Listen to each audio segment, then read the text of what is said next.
Hola, buenas tardes. Bienvenidos a la cuarta sesión del curso de Fernando Paz. Poco a poco vamos a ir empezando la videoconferencia. Vamos a esperar a que esté todo el mundo dentro. Y nada, les pedimos por favor que apaguen los micrófonos y las cámaras para que no haya interrupciones, ¿vale? Muchas gracias. Bueno, muy buenas tardes a todos en primer lugar. Como cada jueves, es un placer estar aquí. De verdad que sí. Y vamos a hablar hoy de la Escuela de Frankfurt, que es, hay poca gente relativamente, ¿no?, que haya oído hablar de la Escuela de Frankfurt. Todo lo más pueden haber oído alguna referencia a ella, pero poca gente conoce en realidad lo que es la Escuela de Frankfurt y sobre todo la importancia que tiene en las cosas que hoy rigen nuestra sociedad, que es enorme, verdaderamente enorme. Vamos a ver cómo tiene una filiación primera a partir de Marx, a partir del marxismo, y desde ese punto acabará convirtiéndose, al llegar a nuestros días, acabará convirtiéndose en una cosa, bueno, que no dejará nunca de tener esa connivencia, pero que, bueno, sustancialmente... Empecemos, por tanto, por hacer una referencia a lo que vimos el otro día, el primer día, cuando hablábamos de Marx, ¿no? Marx establece una verdad científica, recordemos esto, y también un modo en el que las cosas sucederán. En ese sentido es un determinista. Es importante esto de cara a lo que vamos a decir más tarde de la Escuela de Frankfurt. Para Marx, la revolución es consecuencia de las contradicciones del capitalismo. De la sociedad industrial saldrá el proletariado, que desplazará a la clase poseedora, a la clase capitalista, a la clase burguesa, y se hará con los medios de producción. El proletariado, por tanto, es el elemento revolucionario, puesto que es la antítesis de la tesis industrial capitalista y burguesa. Pero Marx prevé que el capitalismo vaya produciendo una acumulación de capital en manos de cada vez menos poseedores, mientras el número de los que solo disponen de su fuerza de trabajo, los proletarios, va siendo cada vez menor. El número de los que solo disponen de su fuerza de trabajo, perdón, va siendo cada vez mayor, pero tienen menor cantidad de posesión, mientras que el número de los poseedores cada vez es menor, pero tienen mayor cantidad de posesiones.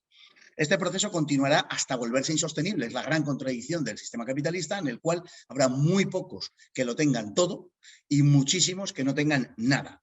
De la tensión generada por esa situación saltará la chispa que encienda la revolución. ¿Qué sucede cuando ese proceso, cuando esa situación, cuando ese proceso no tiene lugar?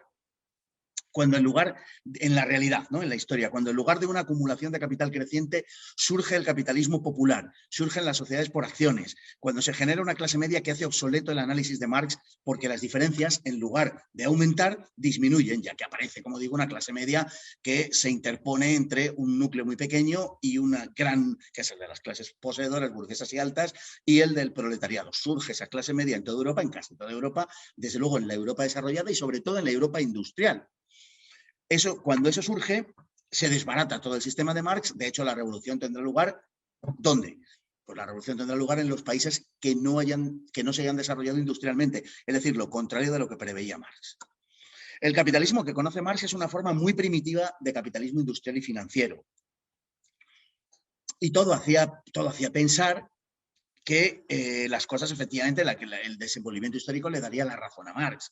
En principio, Marx, claro, conocía un capitalismo en el cual el poseedor, por decirlo de alguna manera, casi metía el dinero en un calcetín, ¿no? Era un capitalismo muy primitivo. Podía suponerse entonces que la revolución, dadas esas premisas, nunca sucedería. En los países industriales cada vez se alejaba más. Siendo que la infraestructura económica, las relaciones de producción eran lo que constituía el esqueleto y razón de ser de la superestructura, del resto de la superestructura, la construcción de una sociedad socialista solo se podría efectuar modificando la primera, es decir, haciendo la revolución. Recordemos esto, solo si modificamos la infraestructura, modificaremos la superestructura. Y por tanto la política, y por tanto el arte, y por tanto la religión, y por tanto las creencias, y por tanto la ideología, y por tanto la literatura, y por tanto el derecho, vendrían condicionados por esa infraestructura económica. Pero en los años 20 del siglo pasado, del siglo XX, un teórico italiano, Antonio Gramsci, dándose cuenta de lo que sucedía, dándose cuenta de la cada vez mayor distancia entre la realidad y entre el análisis de Marx, elaboró una idea que podemos decir genial, que le dio la vuelta a la situación. Gramsci dijo: podemos cambiar la superestructura sin necesidad de cambiar la infraestructura. no dependemos ya, por tanto, de los procesos que había previsto Marx, y no importa que en lo infraestructural cada vez esté más lejos el panorama que había dibujado Marx, porque lo que tenemos que hacer es actuar sobre la superestructura, no sobre las relaciones de producción. En realidad, seguía Gramsci, era la pretensión de modificar la infraestructura la que suscitaba todas las resistencias de las clases burguesas, de las clases capitalistas, de las que detentaban el poder. Si a lo que íbamos es a cambiar la superestructura y no la infraestructura, entonces habría una mucho menor resistencia de las clases poseedoras, puesto que a estas lo que le importaba de verdad era preservar su estatus económico, su poderío económico. Si cambiamos la cultura, si a lo que vamos es a cambiar la cultura, las clases poseedoras no van a poner demasiado énfasis en su defensa. Gramsci se detuvo en la idea de Marx de que en una sociedad la ideología dominante es la ideología de la clase dominante. Si ésta tiene poder, si la clase dominante, decía Gramsci, tiene poder sobre las clases proletarias, ello se debe no al poder militar o policial, que también, pero eso no es lo definitivo. Si solo fuera un poder militar o policial, al final eso acabaría siendo derribado, tarde o temprano, incluso por efecto del número, porque el proletariado es mucho más fuerte al ser más numeroso. Pero no es eso lo que mantiene, dirá Gramsci, lo que retiene el poder para la clase dominante. Lo que verdaderamente hace que la clase dominante siga siéndolo es que detenta el poder cultural, lo que llamará Gramsci el concepto de hegemonía cultural. ¿Cómo se ejerce la hegemonía cultural? ¿Cómo las clases que detentan esa hegemonía cultural la ejercen sobre las clases proletarias, sobre las clases que no tienen los medios de producción? Pues básicamente dirá a través de la educación, a través de los medios de comunicación y a través de la religión. Esos son los tres grandes vectores que permiten retener, digamos, esa hegemonía. Si puedes lo del agua, ¿de acuerdo? Vale. La hegemonía entra en crisis, dirá, cuando el grupo social que ejerce el poder no llega a todos los grupos sociales. Y surgen grupos sociales, estos que no están todavía bajo o que han escapado de la hegemonía cultural, surgen grupos sociales con otras concepciones del mundo, que comienzan, por tanto, a disputar la hegemonía cultural a quien la detenta. Si la clase social dominada va alcanzando espacios propios, primero, y conquistando posiciones pertenecientes a la clase dominante después, entonces se produce un momento revolucionario en el que se puede ir convirtiendo a la clase dominante. Gramsci distingue entre los simples, a los que llama simples, que son los que siguen la religión en sus diversas manifestaciones, y los complejos. Los complejos serían los intelectuales. Estos últimos deben construir lo que llama él literalmente, leo, un bloque intelectual y moral que haga políticamente posible un progreso intelectual de masa y no solo de escasos grupos intelectuales. Es decir, que actúe sobre la mayor parte de la población. Gramsci desconfía de la clase obrera. Gramsci es un desengañado de la clase obrera. Gramsci piensa que la clase obrera ya no va a hacer la revolución porque las previsiones de Marx, como hemos dicho, no se cumplen. Cree que en su seno se reproducen comportamientos y creencias que pueden estar en contradicción con los objetivos revolucionarios. Hoy vemos cómo, por ejemplo, todos los ingenieros sociales, todos los grupos de la izquierda actual, de la izquierda postmarxista, cómo desprecian profundamente a la clase obrera, cómo la consideran, pues, cómo consideran que reproducen los hábitos censurables, hábitos como el machismo, hábitos como la xenofobia, incluso caricaturizan su gusto por los deportes, fundamentalmente el fútbol, etcétera, ¿no? Así que eso nace de la desconfianza de Gramsci, que observa que las previsiones de Marx no se van a cumplir, y si no se cumplen, entonces el proletariado no está llamado a cumplir, no está llamado a desarrollar esa función revolucionaria. En general, el proletariado, dirá, suele carecer de conciencia de clase a causa de la escasa formación, por lo que hay un salto entre la teoría y la práctica de la clase trabajadora. La conciencia política solo se desarrollará desde la creación de una élite de intelectuales. Concepto clave, hay que crear una élite de intelectual para interaccionar y para, sobre todo, hegemonizar culturalmente al conjunto de la población. Los intelectuales son los únicos verdaderamente capaces de asumir plenamente y con completa conciencia los objetivos revolucionarios. Pasa, por tanto, de ser el instrumento revolucionario del proletariado a ser el intelectual, o la intelectualidad. Gramsci considera que la intelectualidad tampoco es un tipo determinado de hombre, sino que todos los hombres lo son, a su manera, porque ejercen funciones de carácter intelectual. Pero eso sí, se cuida de decir que a él lo que le interesa, sobre todo, es el periodista, ¿no? Por obvias razones, porque es el que traduce lo intelectual al lenguaje popular. Hoy diríamos que es la obsesión por los medios de comunicación, por el control de los medios de comunicación. Él lo vio el primero, ¿no? Él es el que primero se da cuenta. Dirá que ha de crearse una nueva cultura lejos de la interpretación positivista, mecanicista y fatalista del marxismo más clásico. Él, en fin, lo que le achaca a la formulación de Marx fundamentalmente es eso, ese carácter, digamos, determinista. Marx pretendía haber descubierto el secreto último de cómo funcionaba la historia y, por tanto, él lo que dice es que en absoluto, y luego lo veremos también en la Escuela de Frankfurt, en absoluto la historia, muchas gracias, en absoluto la historia está predeterminada y por tanto la libertad humana juega un papel importante en los aspectos psicológicos, etcétera, a los que ahora nos referiremos. Nuestra concepción del mundo dependerá de las relaciones sociales de los sujetos que sostienen los conceptos en cuestión y no tanto de la relación entre los sujetos y las cosas. Él no cree en la objetividad y, por tanto, la relación entre los sujetos y las cosas no tiene mayor significado para él en términos ideológicos. Lo fundamental son las relaciones que se establecen entre los sujetos de la sociedad, las relaciones intersociales entre los sujetos. Por eso es importantísimo cómo los sujetos perciben las cosas, porque en función de su percepción así se creará la sociedad. Así será la naturaleza de la sociedad.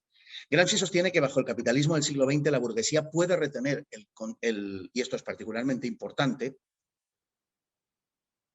bajo el capitalismo, bajo las formas capitalistas del siglo XX, la burguesía puede retener el control económico mientras cede espacio a la esfera política, a los sindicatos y a los partidos, ¿no? Con lo que parte de la hegemonía ya resulta alterada, porque a través de los sindicatos y a través de los partidos, otros grupos sociales comienzan a ejercer esa función de hegemonía cultural al margen de los intereses de la burguesía propietaria de los medios de producción. Con la revolución bolchevique, el socialismo dio un paso contra Marx, claramente, en cuanto a que la revolución se produce en un país atrasado y rural. Se trata de una crítica del economicismo, de una crítica que a Gramsci le parece una interpretación abusiva de Marx, porque Marx no es solo, o no debe interpretársele solo como un economicista.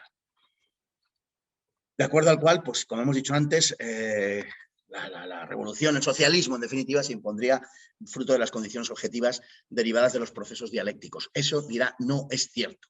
La libertad humana, la albedrío humana juega un papel importante. Y por tanto no existe ninguna fatalidad de las leyes históricas. Es muy importante para entender también lo que dirá luego la Escuela de Frankfurt.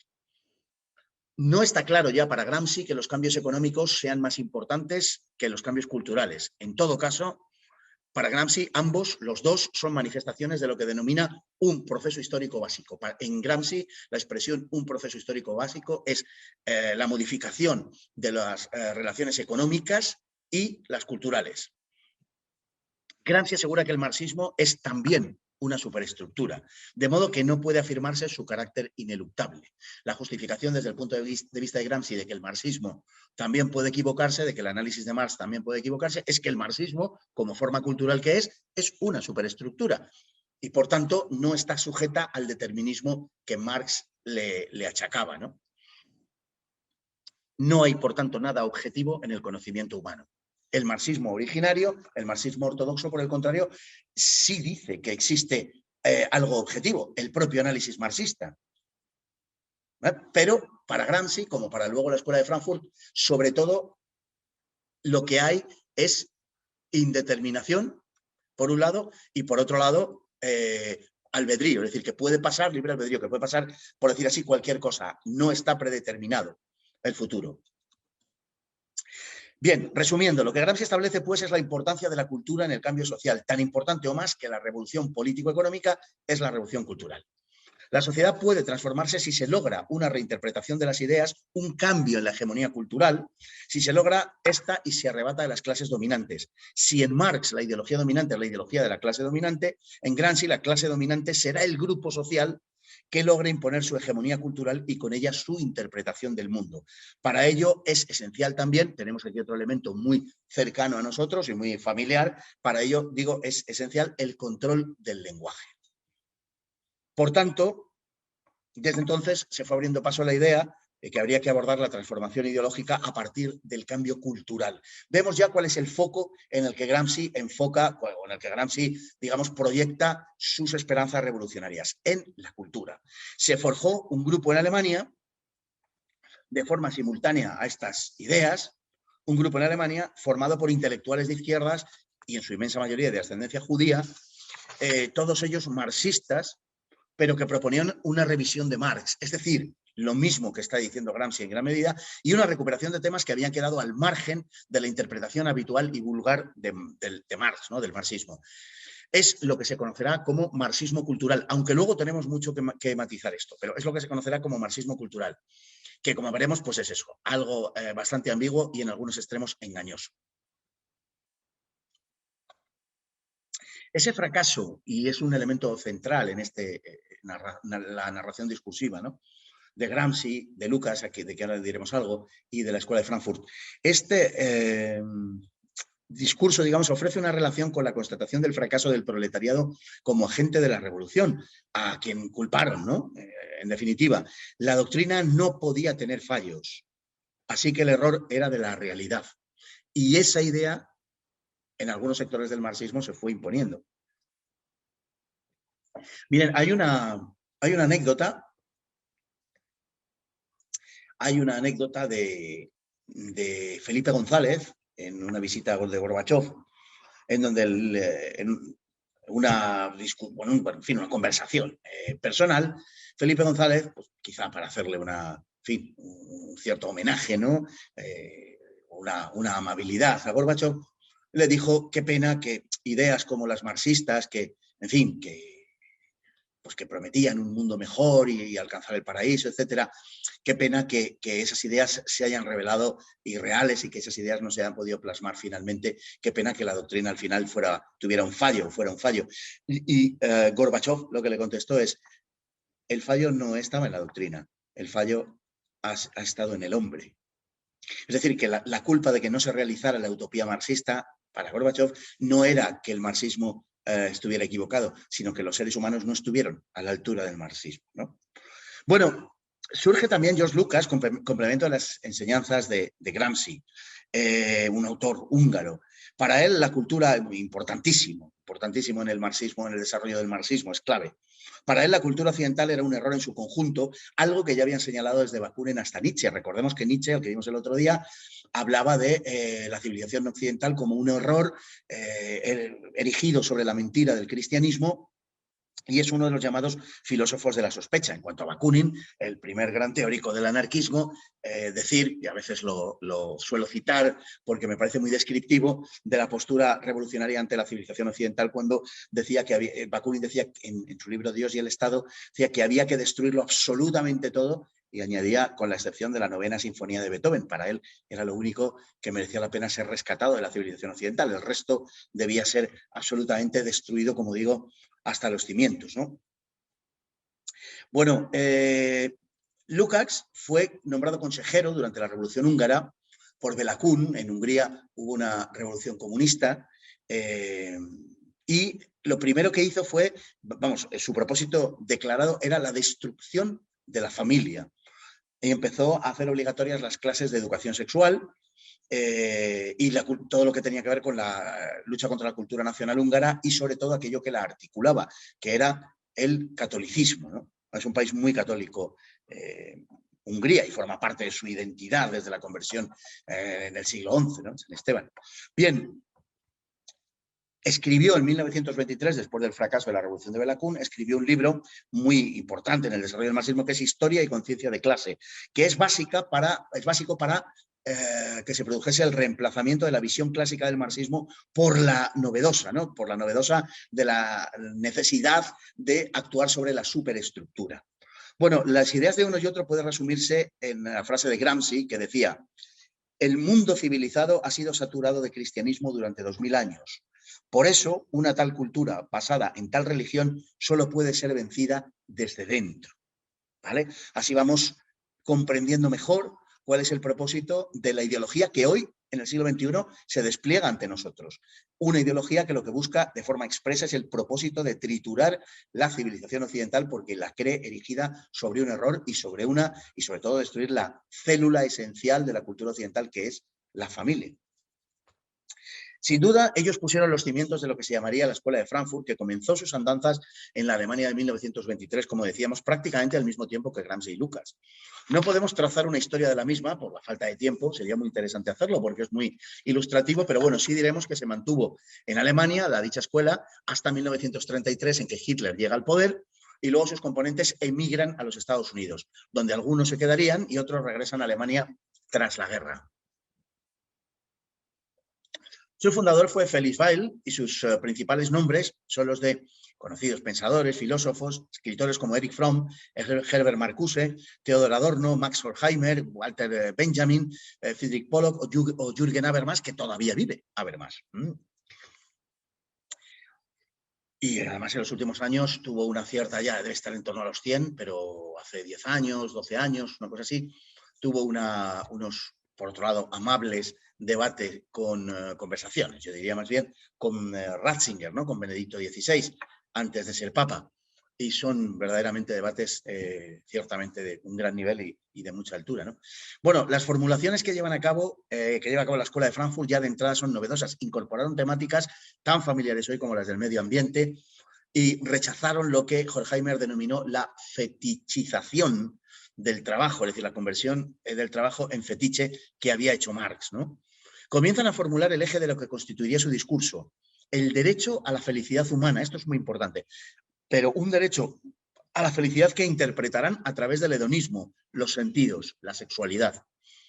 Naturalmente, introdujeron la teoría psicoanalítica de Freud para explicar cómo la felicidad era negada en la cultura a través de la represión psicológica y sexual. El producto que salió fue una original mezcla entre marxismo y freudianismo, sobre todo de la mano de Adorno y de Horkheimer y de Erich Fromm, básicamente. Adorno era músico y Fromm era psicólogo, que desarrolló el concepto de liberación sexual y de política de género. Vemos como los elementos de nuestros días están ya aquí, no solamente implícitos, sino en algunos casos muchos explícitos. Política de género basada en la idea de que no existe el sexo en la naturaleza, que el sexo no es algo genético, que el sexo no es algo hormonal, sino que se debe a una adscripción general que hacemos y sobre todo artificial, creada por la sociedad. En Estados Unidos, una vez asentados allí, se movieron en los círculos de izquierda del Partido Demócrata, que entonces estaba en el gobierno, el presidente de Estados Unidos era Franklin Delano Roosevelt, empezaron a promover cambios en el lenguaje ordinario, a manejar conceptos como tolerancia, que hasta entonces era un concepto muy poco utilizado, conceptos como diversidad, ya nos rodean los fantasmas del presente, que hasta entonces tampoco era un término demasiado habitual en el lenguaje del pensamiento filosófico ni político, ¿no? Se elabora entonces la obra decisiva de la Escuela de Frankfurt, a mi entender, desde luego, que será La personalidad autoritaria, escrita en 1950 por Adorno, junto con la ayuda de 3 psicólogos de Berkeley, pero vamos, básicamente elaborada por Theodor Adorno. El origen del libro está en la información que proporcionó Erich Fromm, que hizo una serie de encuestas en los años 30 para analizar psicoanalíticamente a los trabajadores en Alemania con el propósito de perfilar las personalidades que él encasilló en una triple tipología: personalidad autoritaria, personalidad revolucionaria o personalidad ambivalente. En fin, esta obra fue esencial para el desarrollo de la Escuela de Frankfurt y en el desarrollo del mundo actual. Es muy importante porque en ella considera que la cultura occidental es fascista o prefascista en lo más profundo porque su naturaleza es autoritaria. Para Adorno, los estadounidenses, donde él está viviendo, tienen tics fascistas y por tanto el defensor de la cultura norteamericana es necesariamente alguien que es un fascista. Además, estaríamos ante un tipo desequilibrado, por fascista, necesitado de ayuda psicológica. Esto es importantísimo, porque esto es lo que, bueno, no lo voy a adelantar. Tiene que ver con todo el asunto de la homosexualidad y de la ideología de género, pues sobre todo la homosexualidad. Si las clases medias y los trabajadores habían aceptado el fascismo, dirán, Aquello se debía a que el sistema capitalista se basaba en una estructura familiar patriarcal que deformaba el carácter. Por tanto, el fascismo se mama en la familia.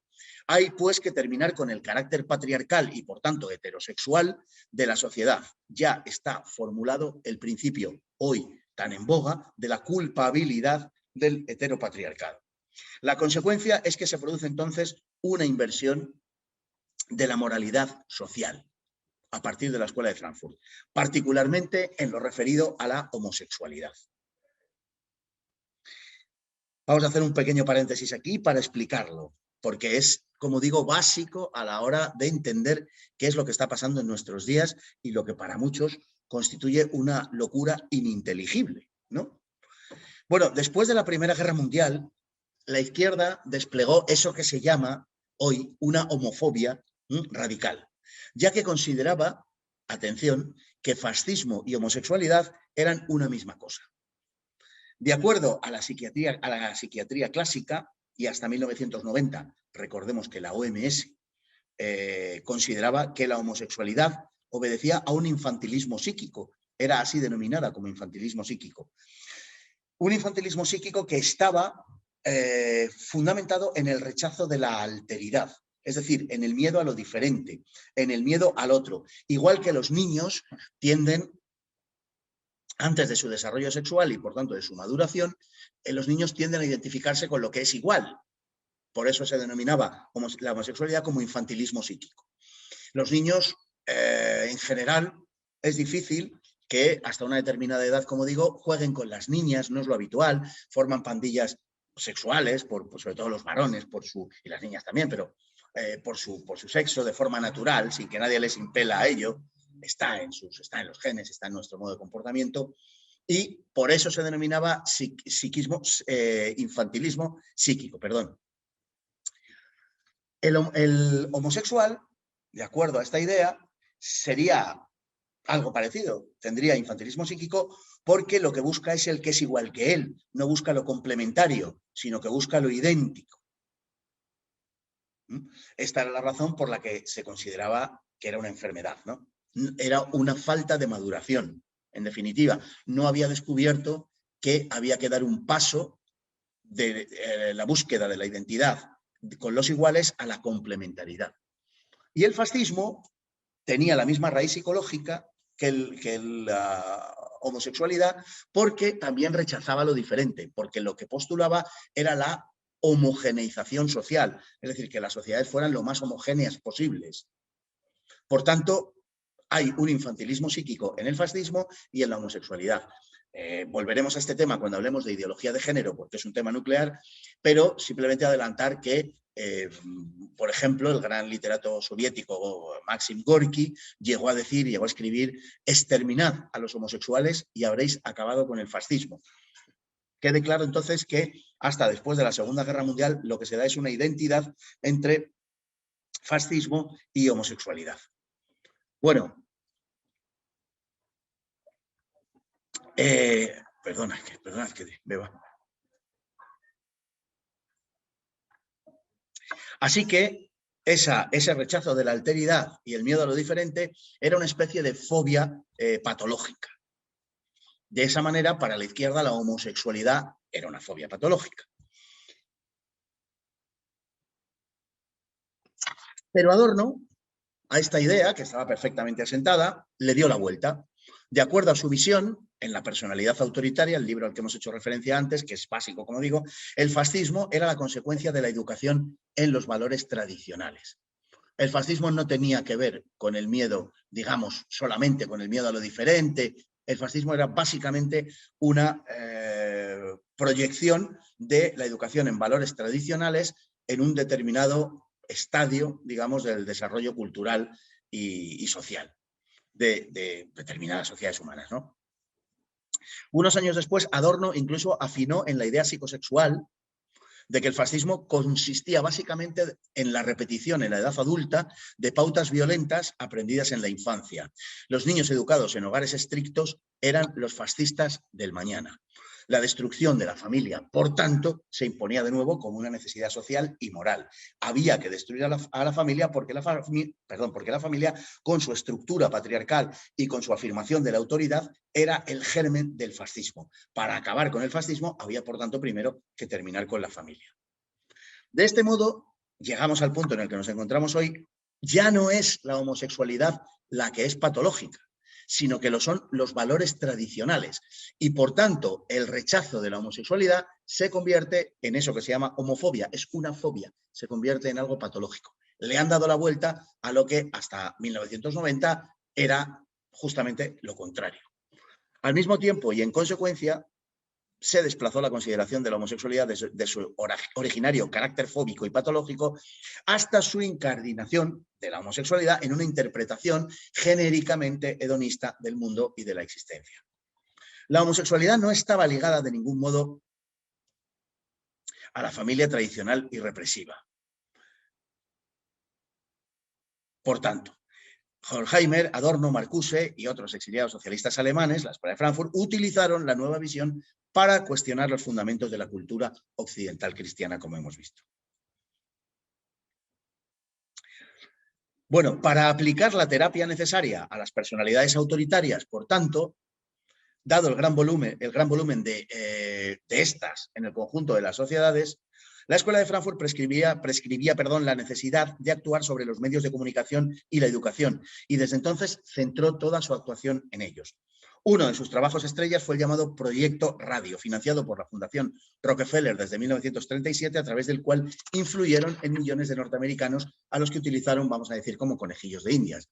Se trataba de ver cómo reaccionaban a los estímulos que recibían a través de la radio, creando opinión, forjando la opinión pública. Era la demostración de que a través de los medios de comunicación, de un modo más directo, más corto y más sencillo, y a través de la educación, digamos, con una proyección a mucho más largo plazo, se podía forjar la opinión pública. A partir de ahí, expandieron rumores, noticias falsas, verdaderas, sembraron el pánico, utilizando la técnica llamada entrenamiento en sensibilización, que se experimentaría después con los soldados durante la Segunda Guerra Mundial, en parte para utilizarles a fin de, digamos, en esta suerte de experimento, a fin de inculcarles odio hacia el enemigo. Un experimento dirigido por Kurt Lewin y por Abraham Maslow, el célebre psicólogo y sociólogo, ¿no?, del que hemos oído hablar en muchas ocasiones, que también pertenecían a la Escuela de Frankfurt. También introdujeron el principio de que el profesor, un principio que hoy nos es muy familiar, ¿verdad? Bueno, pues el principio de que el profesor no debía enseñar, sino que debía enseñar a aprender, erosionando el carácter autoritario del profesor. El profesor ya no era visto como quien impartía un magisterio, sino simplemente como una especie de modesto guía que permitía que los alumnos se forjaran su propio proceso de aprendizaje. Los profesores se convierten así en terapeutas aficionados. El aula se convierte en centro de autoanálisis y círculo terapéutico. El alumno es la única autoridad de su propia vida. Es un eficaz medio, desde luego, para conducirle al rechazo a la familia a través del rechazo a la autoridad del padre. Ya ha aprendido a rechazar la autoridad del profesor. Ahora aprenderá a rechazar la autoridad de las otras figuras de autoridad. La autoridad de la policía, la autoridad del sacerdote, la autoridad del militar, la autoridad, en general, la autoridad social, incluso la autoridad intelectual, puesto que no reconoce a nadie como mejor que él, como más preparado que él.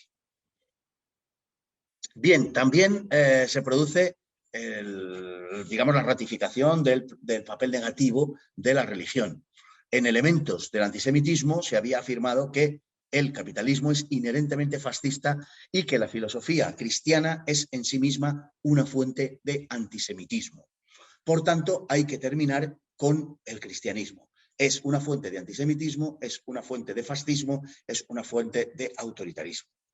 Y tanto la religión como la familia son los semilleros donde esto se genera. En un lado se enseña la figura del padre, a respetar la autoridad de él, la figura del padre, por tanto, a reforzar la estructura del patriarcado heterosexual, y por el otro lado la figura de Dios, pues es la figura por excelencia de la autoridad y es la figura que proyecta al padre fuera de la familia, con lo cual se refuerzan los impulsos hacia el autoritarismo y hacia el fascismo.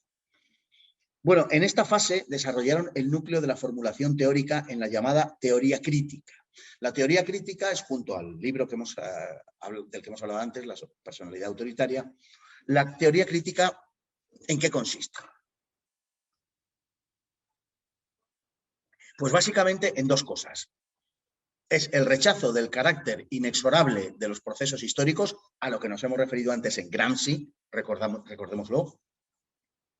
La historia no es determinista, no hay leyes que nos permitan predecir el futuro, tal y como el positivismo de Comte y el socialismo de Marx establecían. Y también la segunda idea, es que no es la infraestructura económica el único factor que interviene en los procesos de cambio social. Hay incluso factores más importantes, entre ellos los factores psicológicos y, desde luego, los culturales. En un principio empieza por asumirse que son factores tan importantes como las relaciones económicas y finalmente se establecerá que son los factores verdaderamente importantes y que la infraestructura económica pasa a un segundo plano. Esto es muy importante. Pasar la revolución social, la revolución económica a un segundo plano es importantísimo para entender hacia qué y hacia dónde evoluciona la Escuela de Frankfurt y por qué hoy la Escuela de Frankfurt se ha convertido, digamos, en el catecismo, podemos decir, de los filósofos del globalismo. Como filósofos provenientes del marxismo, se acaban convirtiendo en la referencia de los filósofos del globalismo, que es capitalismo transnacional, no socialismo. Ahora explicaremos un poco eso.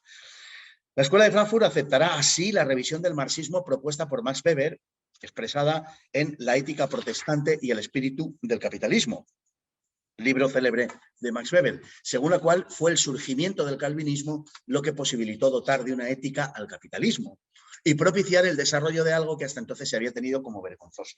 Hasta entonces, el capitalismo era vergonzoso. La idea misma de se consideraba usura del préstamo con interés, era una idea vergonzosa que había sido condenada, la célebre sentencia de pecunia parire non potes, el dinero no puede parir dinero, porque era aprovecharse del esfuerzo de otros, no se podía obtener dinero sin ningún esfuerzo, simplemente porque yo te lo presto.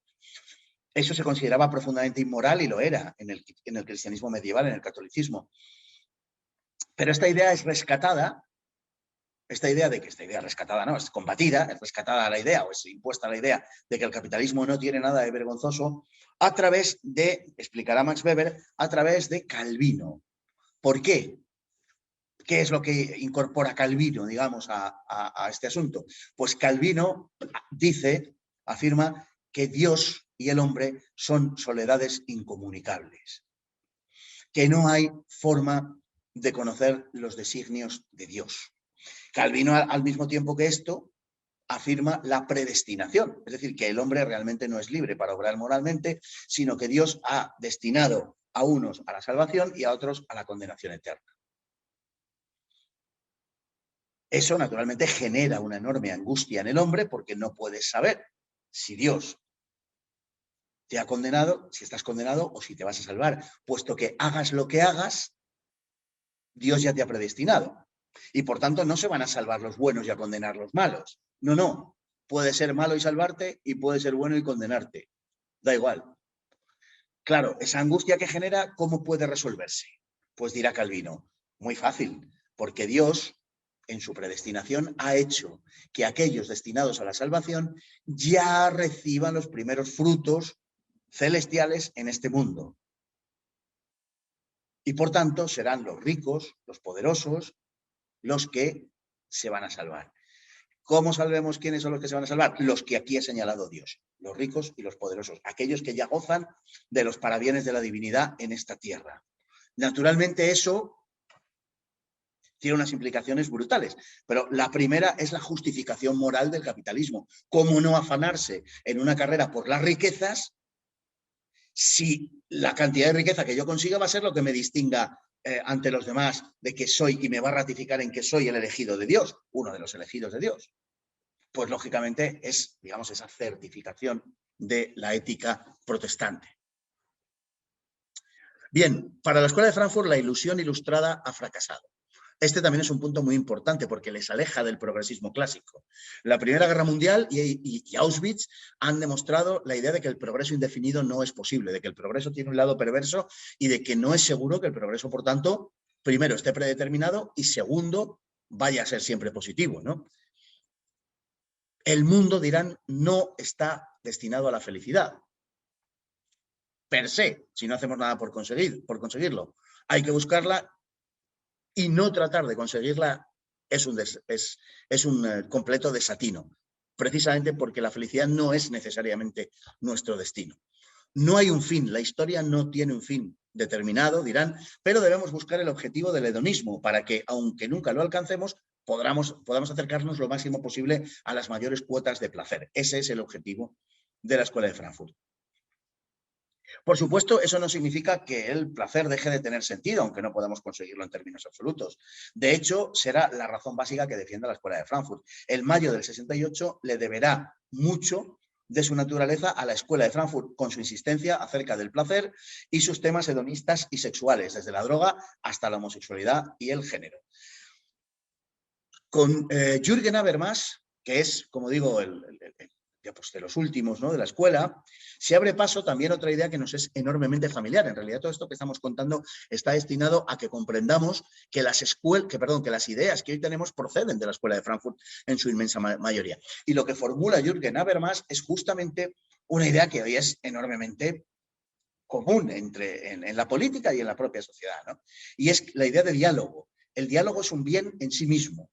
No importa sobre qué sea el diálogo o lo que dure, o el hecho de que no alcance fin ninguno. Es igual, la sociedad, dirá Habermas, es diálogo. Por tanto, cuanto más se produzca ese diálogo, esa comunicación, tanto más se construye sociedad. Como digo, no importa su finalidad.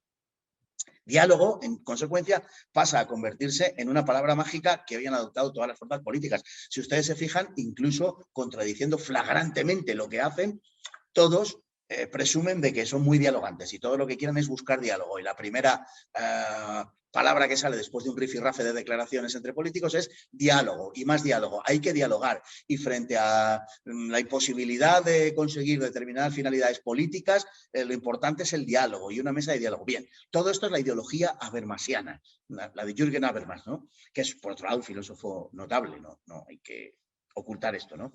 Pero, en fin, hoy se ha convertido en una especie de palabra fetiche, ¿no? Ellos que huían de las palabras fetiches de Marx han construido un nuevo lenguaje lleno de palabras fetiches. Ya hemos hablado antes también de tolerancia, en fin, todo ese tipo de cosas. Los teóricos de la Escuela de Frankfurt habían partido del marxismo para acabar formulando otra cosa. La revolución ya no está en la abolición de las injusticias sociales, sino en la supresión de las razones culturales y psicológicas que producen la infelicidad humana. Por tanto, la represión y todo ese discurso, ¿no? Retrocedieron hasta el joven Marx el joven Marx manifestó algunas pulsiones ciertamente en torno a esta temática, antes de formular su doctrina conocida sobre el socialismo científico. Marx hablaba de la liberación del egoísmo, de la crueldad, ¿no? Rechazaron el método soviético que ya habían visto fracasar Gramsci y Lukács en sus tiempos, en los años 20, y descansaron su esperanza de victoria en una fórmula que fiaba a más largo plazo la conquista de la sociedad, como una especie de lluvia ininterrumpida que fuera calando y destinada a socavar los cimientos, ¿no?, y los fundamentos occidentales, una civilización creada, en definitiva, sobre bases falsas. La Escuela de Frankfurt rechaza el colectivismo, que es algo clásico y característico del marxismo socialista, y por el contrario es ultraindividualista, es individualista en grado sumo, sobre todo el caso de Horkheimer, ¿no?, y Adorno, lo cual también encaja muy mal con el socialismo marxista, como hemos dicho. Horkheimer incluso llegará en algún momento a señalar su rechazo del fascismo y del socialismo y su mayor cercanía a postulados conservadores, llegando a decir incluso que es que hay mucho que conservar, mucho que preservar de la sociedad humana. Si bien no resta nada a su origen marxista, ciertamente encaja mucho mejor con la perspectiva neoliberal. Hoy existe un debate acerca de la naturaleza de la Escuela de Frankfurt y de si estamos ante el marxismo cultural o no, si el marxismo cultural existe como tal o no. Ciertamente se ha abusado mucho de ese término de marxismo cultural, pero no cabe duda que la Escuela de Frankfurt es marxismo cultural. Eso no significa, y de ahí el equívoco, que ésta pretendiese imponer un régimen soviético o algo parecido, en absoluto. Hablamos de marxismo cultural, pero a través del marxismo cultural no se impone un régimen soviético, no se impone el socialismo soviético. Se impone un régimen de capitalismo transnacional, se impone el hedonismo y se impone el neoliberalismo. Lo que llamamos marxismo cultural, por decirlo en una frase, no es rojo, es progre. Para entendernos, la Escuela de Frankfurt representa el salto desde el pensamiento rojo al pensamiento progre. Ambos son ciertamente distintos, pero solo hasta cierto punto. Por eso no debe caerse en la tentación de oponer un pensamiento y otro. En origen, el pensamiento progre forma un subconjunto del pensamiento marxista, aunque, en fin, fijarnos en ciertas cuestiones puede distorsionar la percepción que hoy tenemos, ya que Marx y Engels obraron con los conceptos antropológicos de su época. Lo que quiero decir es que los bolcheviques, al llegar al poder, lo primero que hicieron fue legalizar el divorcio y el aborto. Luego darían marcha atrás del aborto, pero relativamente la Constitución de Stalin lo finalmente lo abolirían. Pero también es cierto que fue el liberalismo el primero en sembrar la semilla del totalitarismo al proclamar la felicidad como un derecho, ya en el siglo XVIII. La Ilustración, y luego eso lo heredó el liberalismo. ¿Por qué es la semilla del totalitarismo proclamar la felicidad como un objetivo político? Porque hasta entonces nadie osaba mellar la intimidad de la persona, eso era sagrado. La ciencia política debatía sobre los aspectos públicos de la actividad humana, pero no sobre lo íntimo. ¿Qué era aquello de hablar de la felicidad? El objeto de la ciencia política no puede ser nunca la felicidad, pero fue el liberalismo quien lo hizo en primer lugar, quien hizo que lo privado fuese también político, que luego veremos posteriormente cuando hablemos de ideología de género y sobre todo de feminismo. Por otro lado, dejando asentada la también naturaleza liberal de todo este asunto, ¿qué persigue Marx en última instancia a través del proceso revolucionario? ¿Cuál es el fin de dicha revolución? No es la abolición de la injusticia social, ese no es una finalidad, eso es un medio. La emancipación humana es lo que persigue Marx. Y no solo la económica, sino que considera que esa emancipación económica es la condición sine qua non para una emancipación completa del hombre, que es lo mismo, que persigue el progresismo. Y todo eso encaja a la perfección, y de hecho está sirviendo, al proyecto de neoliberalismo y de capitalismo transnacional, a una interpretación hoy prevaleciente del liberalismo que considera que todo se vende y todo se compra, que todo tiene un precio y que todo es mercancía. El materialismo necesariamente desemboca ahí. Esto, en último término, forma parte de lo que Max Weber llamó la desacralización del mundo. La ciencia ha desencantado el mundo, destruyendo los mitos de la cultura, las narraciones míticas, y las ha sustituido por explicaciones consistentes en leyes matemáticas, ¿no? Asistimos, en la modernidad, a un proceso de racionalización, idea que asume la Escuela de Frankfurt, aunque limitará su efecto, como se ha dicho, por el escepticismo ante la idea de progreso. A la hora de clasificar en qué ha fructificado hoy la Escuela de Frankfurt, nos faltan herramientas, porque el lenguaje actual no es suficiente para hacerlo, puesto que los términos que manejamos reflejan conceptos modernos y no posmodernos. Y ahí radica gran parte del problema. Si la Escuela de Frankfurt es de izquierda o es liberal, poco importa, ya que la izquierda y lo liberal son solo palabras del pasado. En la posmodernidad eso ya no tiene sentido, ya no tiene importancia. Lo cierto es que la Escuela de Frankfurt ha diseñado el camino que hoy estamos recorriendo. El lenguaje social, el de los medios de comunicación, el lenguaje de la educación y con el lenguaje todo el contenido. Es importante reseñar este papel de las palabras, en primer lugar, y es también reseñar el papel que los conceptos de la modernidad tiene en este asunto porque nos impiden precisar qué es lo que está sucediendo en el 2021. Verdaderamente, el régimen en el que vivimos, ¿qué es? ¿Es un régimen comunista? Los comunistas te dirían que jamás, que de ninguna manera, y ciertamente no lo es. ¿Es un régimen de capitalismo liberal? Pues hasta cierto punto es un régimen de capitalismo liberal, pero es indudablemente novedoso, es transnacional, es globalista. No tenemos palabras que nos lo definan, porque en realidad es una mezcla de ambas cosas. Es lo que alguien ha denominado, y yo, en fin, lo utilizo con frecuencia, es un régimen globalitario, que se nutre de los dos acervos culturales, del marxista y del liberal. Al fin y a la postre, el objetivo final de la revolución es la revolución antropológica. No lo olvidemos. Este era el objetivo de Marx también, aunque él, tributario de la cultura de su tiempo, como todo hombre, creía posible alcanzar el paraíso en la tierra.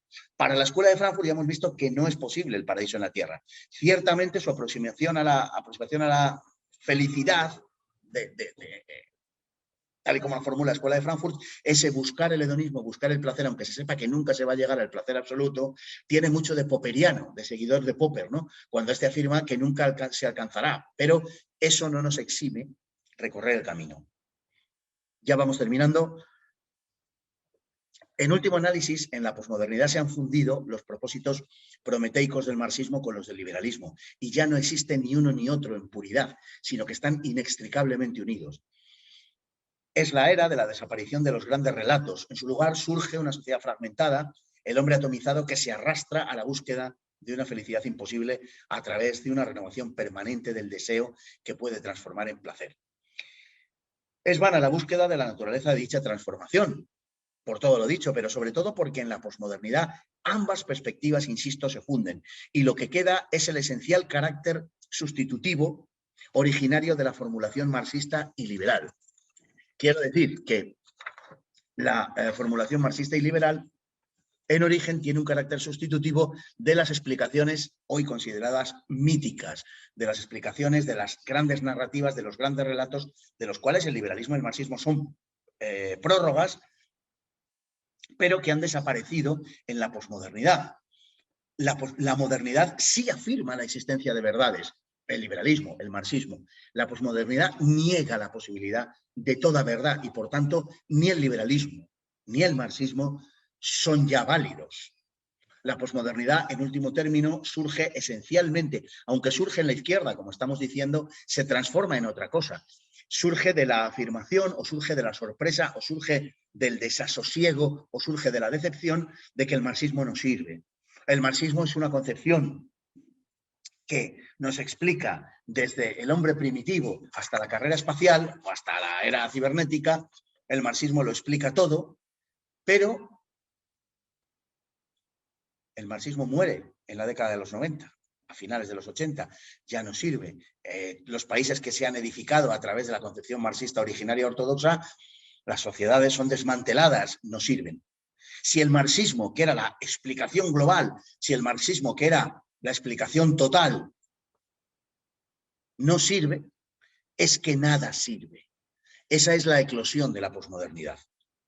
Una posmodernidad que se venía incubando a través fundamentalmente de la Escuela de Frankfurt. La comprensión del hombre como algo atomizado, la inexistencia del organicismo, la única afirmación de que todo es relativo. Es una paradoja, pero el lenguaje, de hecho, no nos permite sostener la idea de que todo es relativo, porque en la afirmación de que todo es relativo ya hay un absoluto, ya está la negación de que todo es relativo, y es que la afirmación todo relativo se convierte en absoluta, por tanto, se niega a sí misma.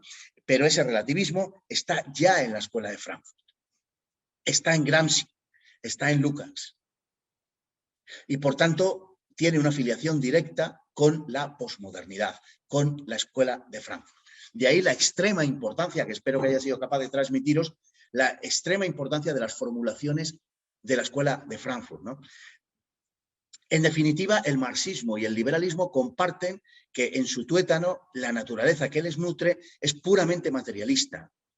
Nacen del mismo tronco del materialismo y en su muerte, a la que asistimos ahora, vuelven a convertirse en una sola cosa. En el espíritu globalitario de nuestra época ya son una misma cosa, ya son una misma y sola cosa. Una sola cosa que se ha convertido en la guía obligatoria de nuestras vidas. Una cosa que ejerce de verdadera tiranía social y mundial, de la que no puede escapar nadie porque ha cooptado el globo en su conjunto. Esa es la sociedad en la que vivimos hoy. De ahí, insisto, la extrema importancia de la Escuela de Frankfurt. Cuando veamos más adelante, el próximo día, la ideología de género, el feminismo y el transhumanismo, también veremos cómo hay una filiación directa, cómo hay un vínculo directo con la Escuela de Frankfurt, también ciertamente con Gramsci, pero ya más difuminado, y con el marxismo. Fundamentalmente el vínculo es con la Escuela de Frankfurt. Las ideas fuerza que hoy dirigen nuestra sociedad, los vectores en los que nos movemos, el lenguaje que hoy utilizamos, viene determinado por la Escuela de Frankfurt, que hace posible esa revolución antropológica que se anhelaba sin necesidad de cambiar sustancialmente las normas de funcionamiento del motor económico.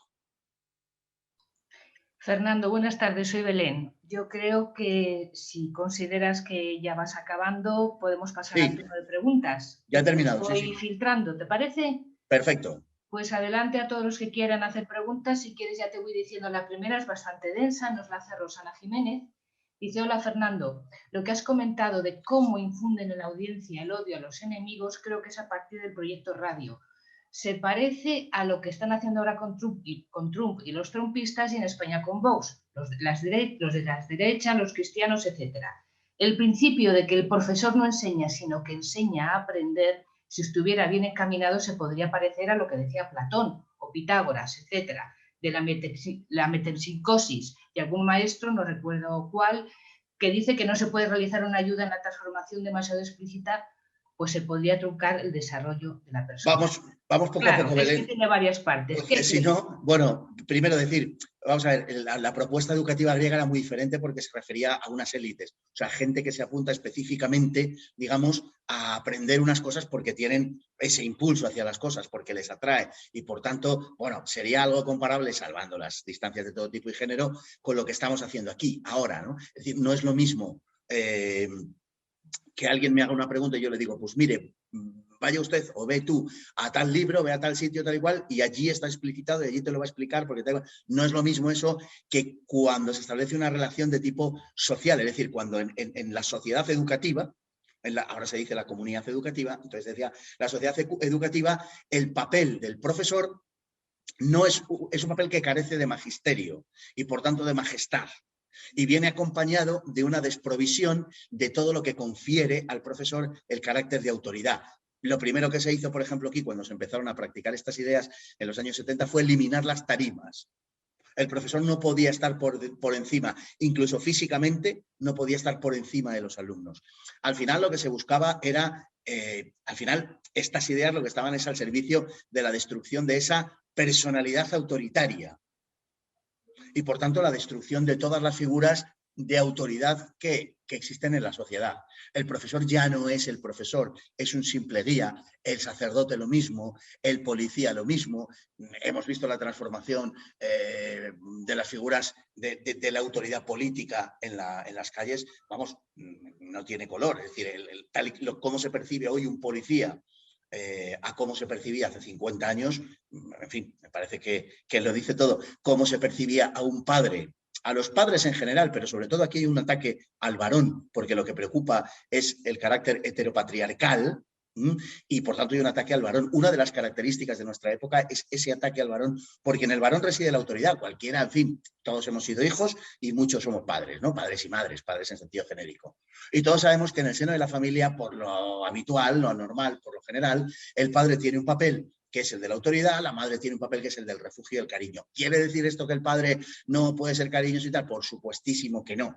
¿Y quiere decir esto que la madre no tiene autoridad? Pues por supuestísimo que no. Pero cuando hay crisis de uno u otro sentido, los hijos siempre acuden, si es una cuestión sentimental o de cariño o de refugio a la madre, y en las cuestiones de autoridad al padre. Y es la figura heteropatriarcal que se dice hoy. Y se trata de erosionar la figura del padre como se trata de erosionar todas las figuras de autoridad. En el caso del profesorado sucede exactamente lo mismo. Y hoy, para una gran parte de profesores, y sobre todo por esas razones de cómo somos cada cual naturalmente, sobre todo de profesoras, y esa también es mi experiencia personal de lo que he visto, resulta particularmente complicado imponer la autoridad en un aula, salvo, en fin, que uno la lleve incorporada, digamos, de nacimiento. Pero hay mucha gente que lo pasa francamente mal.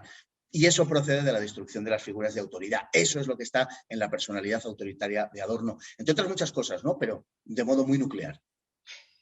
Fernando, también otra persona pregunta y tiene relación ya un poco con lo que has contestado. Dice, don Fernando, como siempre, excelente. ¿Podría repetir cómo destruye la familia la escuela de Frankfurt? Claro, vamos a ver, en origen, toda la ideología progresista que viene a sustituir a la explicación cristiana del mundo llega a la conclusión de que la civilización en sí es un error, absolutamente. La Escuela de Frankfurt da un paso más allá. La Escuela de Frankfurt lo que dice es que todas las carencias y las taras de la sociedad proceden de la familia, porque en la familia se incuba ese carácter autoritario, digamos, que luego tendrá su correlación en la religión, en la figura de Dios, en el autoritarismo y en el fascismo, finalmente, como última fase. Entonces, el objetivo es destruir a la familia. ¿Cómo se destruye a la familia? Sobre todo a través de la sensualidad, minándola a través del hedonismo, fundamentalmente. Esa destrucción de figuras de autoridad, y luego lo hemos visto en nuestros días, por ejemplo, ¿no? Cómo se ponen en circulación una serie de conceptos, como es el de, por ejemplo, el del derecho a la felicidad. ¿Cuántas veces no hemos oído que frente a una situación determinada, una situación mala, que muchas veces no permite otra salida, es verdad, no estoy diciendo que, que ni el hombre ni la mujer tengan que aguantar lo inaguantable y lo insoportable, pero la facilitación del divorcio, por ejemplo, ha sido clave en la destrucción de la familia, no solamente por lo que representa en sí mismo el divorcio, sino porque no permite edificar vidas, las vidas de los niños más allá, o las pone en serio cuestionamiento. También mi experiencia personal en la docencia me dice que en la práctica totalidad de los casos solo podría exceptuar una persona de las muchísimas que conocí. Los fracasos escolares se deben, en altísimo porcentaje, se deben a los problemas familiares. Los problemas de la educación, en su inmensa mayor parte, no obedecen a cuestiones técnicas, no son problemas de la educación, son problemas sociales, problemas personales, psicológicos, pero derivados generalmente de esa cuestión, de la cuestión familiar casi siempre. ¿Por qué?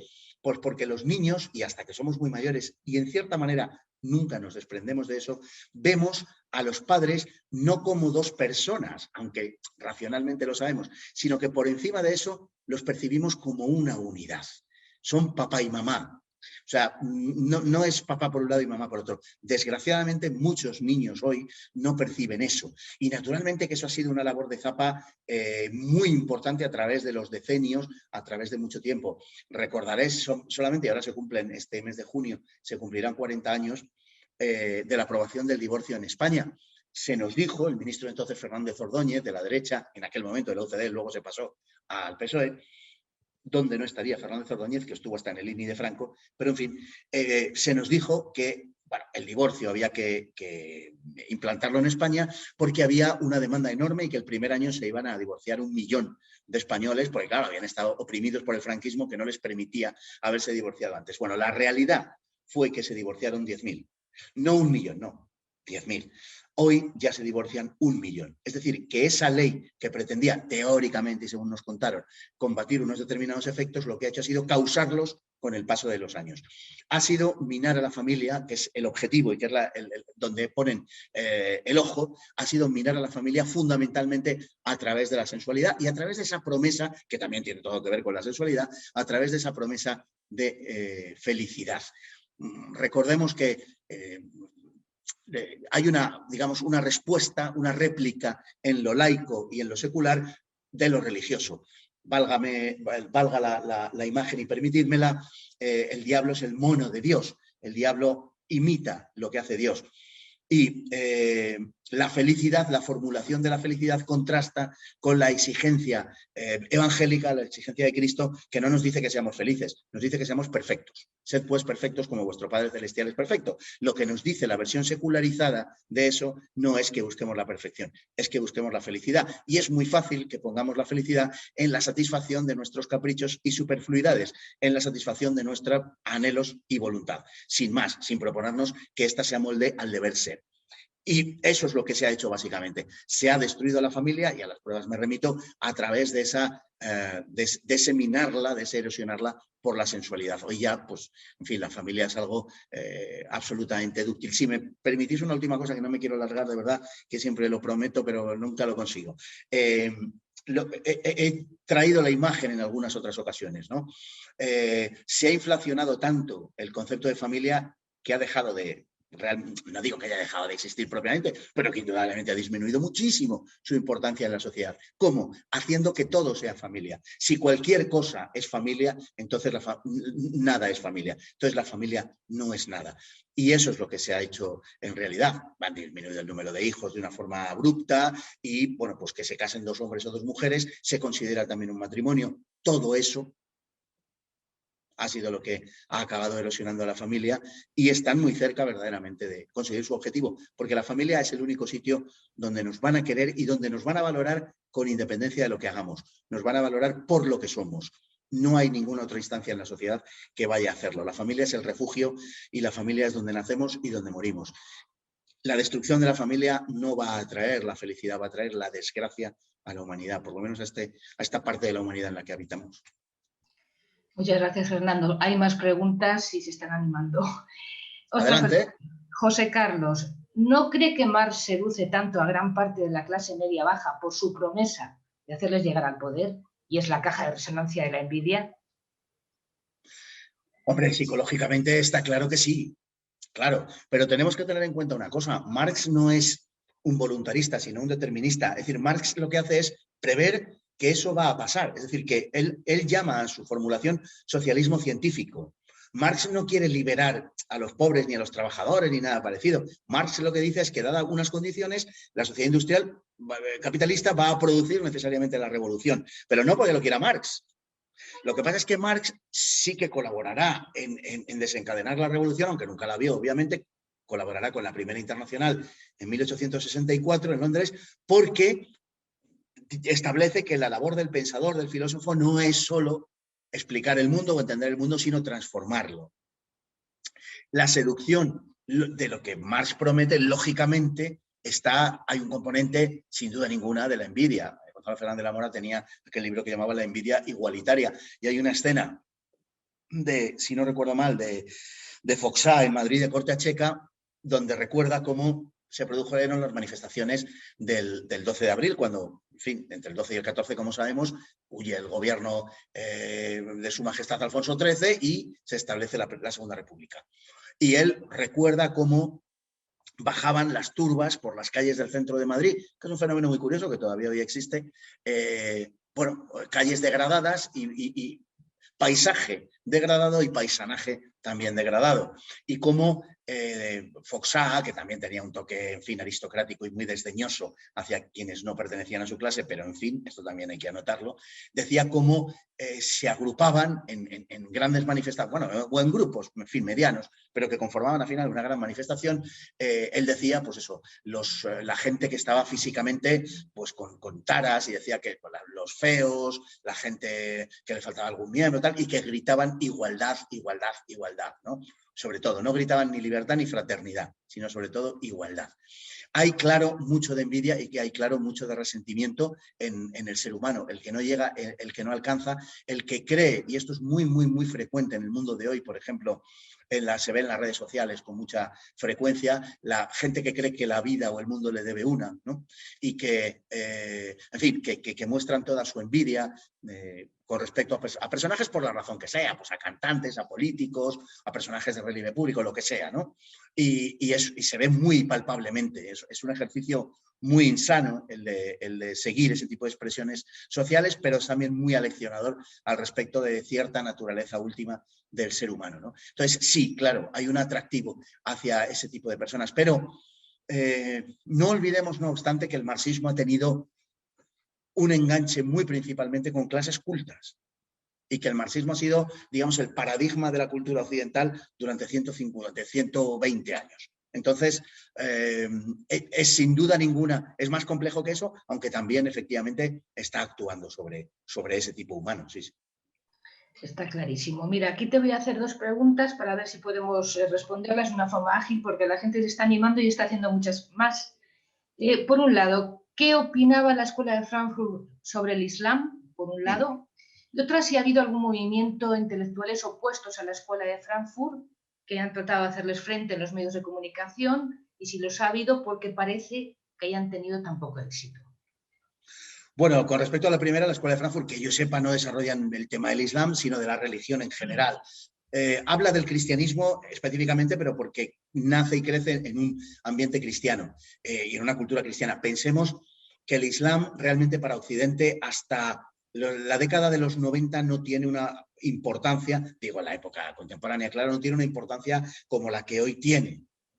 Ciertamente hay algunas manifestaciones a lo largo del siglo XIX y siglo XX, pero incluso en términos políticos, quienes se rebelan contra Occidente rara vez, en algunas ocasiones sí, pero rara vez toman la bandera del Islam. Generalmente lo que hacen es tender a desislamizarse, son los movimientos panarabistas, etcétera. Con lo cual, verdaderamente, no hay que yo sepa una toma de postura con respecto al Islam. En cualquier caso, en la última escuela de Frankfurt sí que hay una comprensión favorable hacia el islamismo, hacia el Islam, hacia la religión musulmana en la Europa actual. Y de hecho, son los epígonos de la escuela de Frankfurt los que han llegado a decir cosas como que el Islam forma parte de la cultura alemana. El Islam pertenece, literalmente decía, el Islam pertenece a Alemania, ¿no? O sea, forma parte de esa cultura alemana. Bueno, en fin, mayor no puede ser el disparate. Pero más por el fenómeno migratorio y más por el fenómeno del multiculturalismo y más por ese fenómeno de la posmodernidad que por entrar, digamos, en la teología del Islam. Para la escuela de Frankfurt, toda religión es falsa. Es una parte de la superestructura que procede, pues, en fin, como comentaba Gramsci, del desconocimiento, que procede de la ignorancia y que será irremediablemente reemplazado por la ciencia. Lo cual, dicho sea de paso y entre paréntesis, demuestra que no sabía mucho ni de religión ni de ciencia, porque son ámbitos diferentes, aunque para ellos tienen la creencia porque no saben lo que es la religión en realidad y porque tienen un concepto de Dios que no tiene que ver con el concepto real teológico, en términos teológicos digo real. Pues claro, yo no sé lo que es Dios, naturalmente, pero lo sé teológicamente, pero nada más, claro. Ellos creen que Dios y la ciencia son concomitantes y hacen frontera, ¿no? Entonces, en función de que la una se expande, el otro retrocede. Eso no tiene que ver absolutamente nada con la realidad. Nada.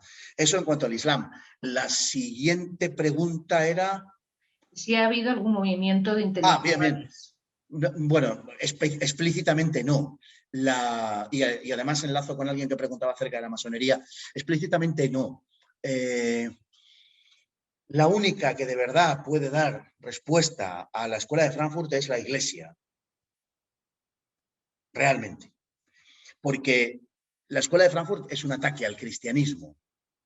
Y por tanto puede ser parcialmente compensada o parcialmente admitida por otros movimientos. De hecho, hay quien la reivindica desde instancias ideológicas que nos sorprenderían muchísimo, pero quien difícilmente puede tener un ámbito que compartir es el catolicismo. Ya he dicho antes que Habermas tuvo un fructífero por otro lado, porque es un hombre además muy tolerante y dialogante, con Ratzinger, ¿no? Y hizo una valoración extrañamente, pero ya está más asumida, extremadamente positiva de la religión. Habermas no se desdijo en gran parte de lo que la Escuela de Frankfurt primera, porque hay varias etapas de la Escuela de Frankfurt, también hay que decirlo. Yo he hablado sobre todo de la primera para que comprendamos el vínculo que tiene con las ideas prevalecientes hoy. Pero digo que la última escuela de Frankfurt es ya otra cosa. Habermas es otra cosa. Y Habermas ha comprendido, por ejemplo, y defendido la función social de la religión, aunque él es obviamente ateo, ¿no? Casi podríamos decir ateo radical, pero entiende y valora la religión como algo positivo. Es algo que, con el paso del tiempo, algunos que se cuentan incluso entre los más destacados enemigos de la fe cristiana, hay algunos que han evolucionado en ese camino, ¿no? En esa dirección. Pero no hay una escuela, digamos, anti-Frankfurt. No la ha habido. Ha habido filósofos, pensadores, aislados, también es verdad que no de excesivo relieve, que se han opuesto, que han comprendido que esto no es así. Es que realmente frente a la escuela de Frankfurt hay, por decirlo de alguna manera, hay poco que construir, si se me permite. Es decir, no es necesario porque ya está construido, porque es toda la filosofía clásica, toda la filosofía cristiana. y el derecho natural, la concepción natural de la existencia, ¿no? Entonces, pero no la ha habido como tal, es decir, no ha habido una escuela que haya dado una réplica a eso. La última gran escuela de pensamiento, en cualquier caso, verdaderamente es la escuela de Frankfurt. No puede decirse otra cosa, lamentablemente, y es quien ha conseguido esa hegemonía cultural que reclamaba Gramsci hasta el punto de convencernos de cosas que hace muy poquito tiempo hubieran pasado por locura. Bueno, vivimos, si se quiere, en esa locura, y una grandísima parte de que vivamos en esa locura la tiene la Escuela de Frankfurt, incluso incluso formalmente, incluso en el lenguaje que empleamos. Pues mira, precisamente en relación con esto último que has dicho, una persona nos hace un comentario, dice: don Fernando, da la impresión que todas estas ideas desde el hedonismo están como moduladas por un grupo de pensadores que consumen alucinógenos, drogas. Freud da la impresión que son ideas moduladas con efectos psicodélicos. Pues no le falta razón. Se verá más claramente cuando hablamos de ideología de género. Ahí me voy a centrar bastante en las biografías, para que veamos cómo efectivamente hay una relación entre la biografía y la elaboración teórica. Algunos de estos personajes efectivamente consumían drogas, sobre todo Walter Benjamin, que fue, digamos así, un adelantado a su tiempo, si se quiere, y consumía psicotrópicos, en efecto, así es, así es. No perdamos nunca de vista, de verdad, que inevitablemente, decía Aristóteles que somos lo que hacemos, pues inevitablemente nuestra biografía, claro, marca aquello que creemos. Tenemos la célebre frase de obra como crees o acabarás creyendo o te acabarás convirtiendo en aquello que haces, ¿no? Es verdad. Es cierto, es una gran verdad y por tanto las elaboraciones teóricas claro que tienen mucho que ver con las biografías de cada cual. En fin, rascamos un poco y nos damos cuenta en todos los terrenos. En el del feminismo, que también lo comentaremos, y en la ideología de género. Veremos cómo hay una cantidad absolutamente sorprendente de personajes a los que no dudaríamos en calificar de perturbadores mentales y que incluso en aquella época lo fueron. ¿Qué es lo que sucede? En el caso de la Escuela de Frankfurt, en cualquier caso, esto se da mucho menos.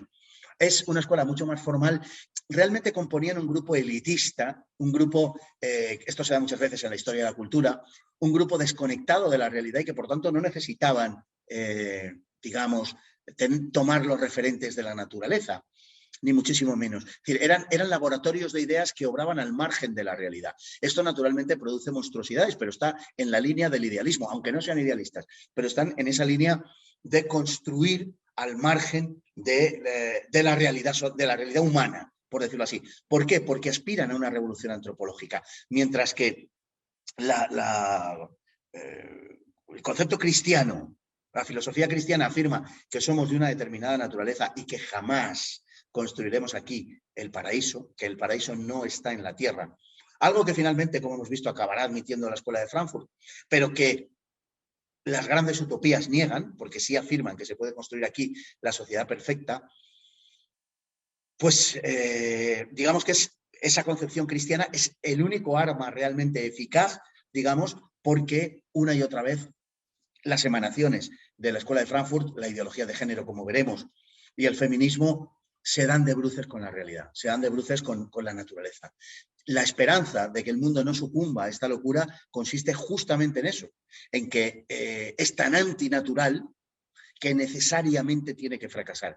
Pero cuidado con lo de necesariamente, porque yo también creo, con la Escuela de Frankfurt y con el cristianismo, que la historia no está escrita, que la escribimos nosotros en función de nuestra voluntad. Isabel Alfonso nos pregunta: quizá España y otros países culturalmente católicos son en suma el mayor objetivo de este globalitarismo por la mayor resistencia cultural que podemos ofrecer. ¿Qué opinas de esto, Fernando? Ha habido una parte en medio que no he oído bien. Quizá España y otros países culturalmente católicos son en suma el mayor objetivo de estos movimientos globales. Vale, sí. La mayor resistencia. Sí, es muy posible. Yo creo que la cultura católica tiene en sí, efectivamente, incorporados, valga la imagen y más en estos tiempos, los anticuerpos para, lo que hace falta es despertarlos, los anticuerpos para oponerse a esto. De la misma manera que fueron las sociedades latinas, católicas, las que dieron las formas menos contundentes y menos inhumanas de socialismo y se inclinaron incluso por ese individualismo que era el anarquismo frente al socialismo colectivista, ¿no? Yo creo que este tipo de doctrinas, estas formulaciones, son clásicamente, o sea, nacen de la cultura protestante. El marxismo, el nazismo, nacen, la ideología de género, la Escuela de Frankfurt, el feminismo, nacen de la doctrina protestante.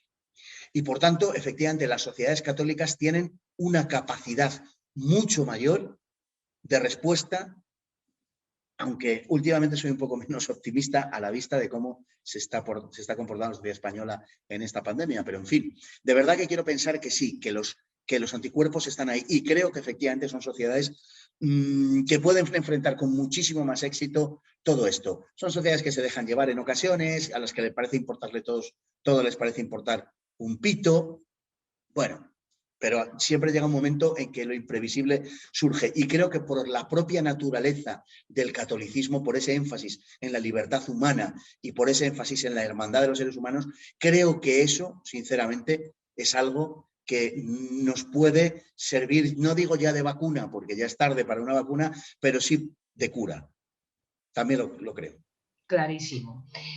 Román dice, tanto Gramsci como Lukács son anteriores a la escuela de Frankfurt y la influyen. ¿Dónde ubicarías a Wilhelm Reich, Vera Smith, etcétera, en su movimiento de escuelas permisivas en las conductas infantiles?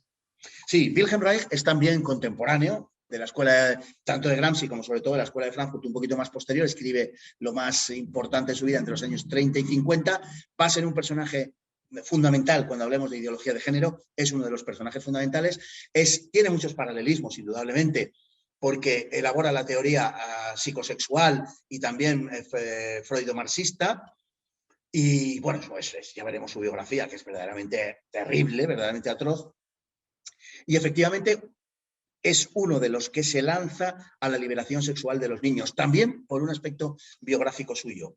Hay unas sinergias que se dicen ahora, hay unas interacciones, indudablemente, por la parte del marxismo, en el caso de Lukács y de Gramsci, y por la parte más freudiana, en el caso de gente como Wilhelm Reich. También veremos a Kinsey y veremos a mucha otra gente en sus formulaciones y en sus biografías. Yo, le considero, lógicamente, un acompañante, compañero de viaje de la Escuela de Frankfurt, por supuesto que sí, aunque no pertenezca orgánicamente, digamos, pero está desarrollando las mismas teorías que la Escuela de Frankfurt. Es más militante al principio, más militante en un comunismo más ortodoxo, pero su contacto con Freud es lo que le hace, digamos, sin abandonar nunca el marxismo, él está siempre más apegado al marxismo, es lo que le hace evolucionar en ese sentido.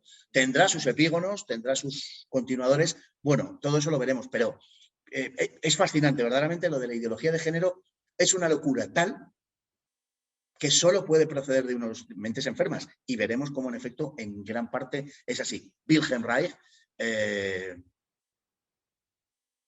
casi diría que es, no sé si el número 1, pero en el podium seguro que está. El 1, el 2 o el 3. Pues las preguntas se acumulan, Fernando. Yo creo que tienes todavía 20 y tantas por contestar. Yo creo que no nos va a dar tiempo a todas porque nos encantaría estar aquí hasta las 12 de la noche, pero humanamente va a ser un poco complicado.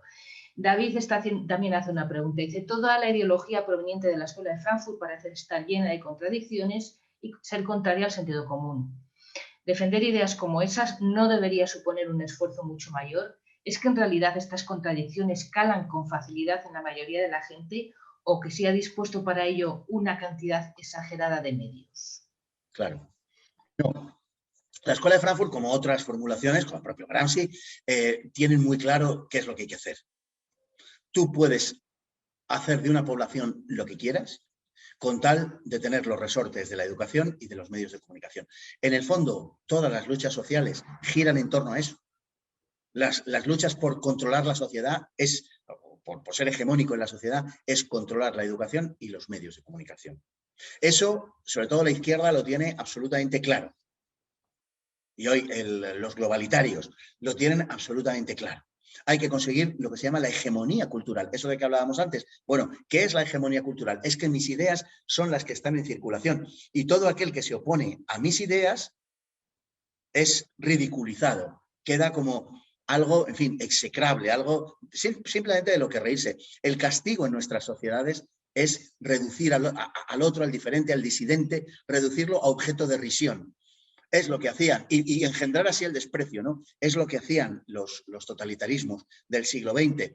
Y yo lo suelo citar con frecuencia porque reconozco que fue una visión que me espantó particularmente cuando vi una foto de una iglesia en Francia en cuyos muros estaba escrita la frase que decía, una frase que decía: os enterraremos a carcajadas. Es toda una declaración, es la declaración de todo un programa. Os enterraremos a carcajadas, os vamos a reducir a un objeto de risión. La gente va a pasar por delante de vosotros y os va a despreciar todo lo vuestro, se va a reír de vosotros, os va a reducir a objetos, a seres, objeto de todo el ridículo. El ser humano tiene 2 o 3 grandes miedos, obviamente uno de ellos es el miedo a la muerte. Otro miedo es el miedo a quedarse solo, a tener que enfrentarse a la mayoría, a la masa. Es un miedo muy poderoso. Y el tercer gran miedo es el miedo al ridículo. Porque el miedo al ridículo te conduce a esa soledad, te conduce, en fin, psicológicamente el ridículo, la sensación de ridículo te aniquila, te destruye, ¿no? En realidad siempre, todos tenemos la experiencia además, cuando hemos sentido ridículo propio y cuando hemos visto el ridículo en otros. Y cuando vemos el ridículo en otros decimos, joder, pues no es para tanto, el tío se está sintiendo ridículo en este momento, pero verdaderamente la cosa no es para tanto, ¿no? Pero cuando lo sufrimos nosotros creemos que es para mucho más de lo que creíamos antes, ¿no? Y eso es enormemente operativo.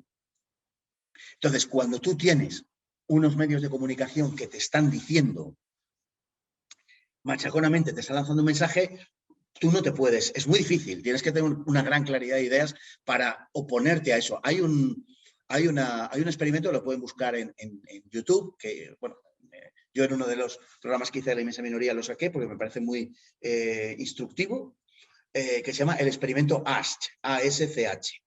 En ese experimento se demuestra cómo una persona inserta en un grupo es arrastrada de forma indefectible a las posiciones que sostiene el grupo. Pierde su individualidad, pierde su capacidad crítica.